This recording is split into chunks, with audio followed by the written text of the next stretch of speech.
اعوذ باللہ من الشیطان الرجیم بسم اللہ الرحمن الرحیم۔ عصا کی مار سے دریا پھٹ گیا۔ یہ جاننے کے لیے اس ویڈیو کو پورا دیکھیں اور ایسی واقعاتی ویڈیوز کے لیے ہمارا چینل سبسکرائب کریں۔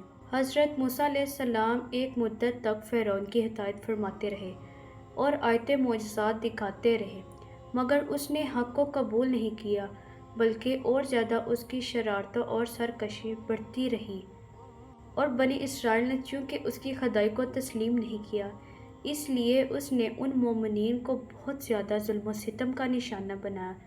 اس دوران میں ایک دم حضرت موسیٰ علیہ السلام پر یہ وحی اتری کہ آپ اپنی قوم بنی اسرائیل کو اپنے ساتھ لے کر رات میں مصر سے ہجرت کر جائیں۔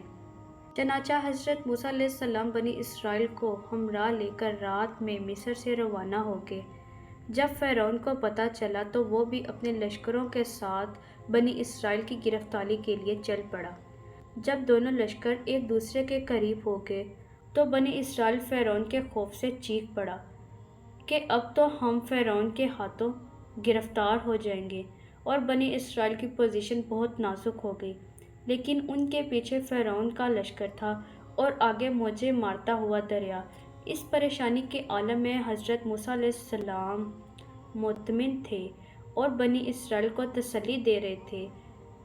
جب دریا کے پاس پہنچ گئے تو اللہ تعالیٰ نے حضرت موسیٰ علیہ السلام کو حکم فرمایا کہ تم اپنی لاٹھی دریا پر مارو۔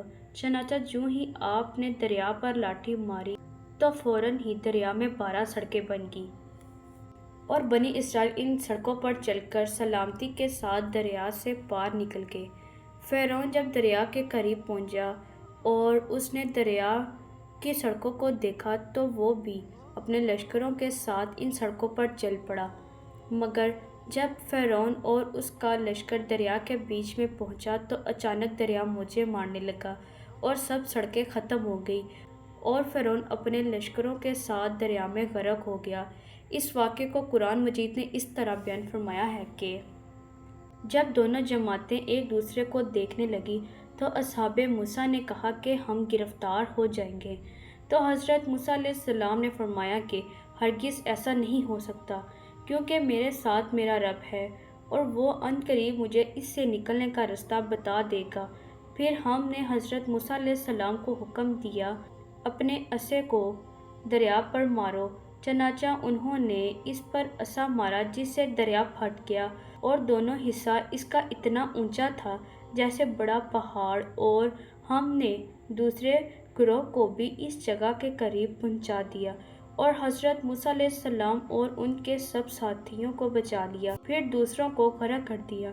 یقیناً اس واقعے میں بڑی عبرت ہے، اور باوجود اس کے ان کفار میں سے اکثر ایمان نہیں لائے۔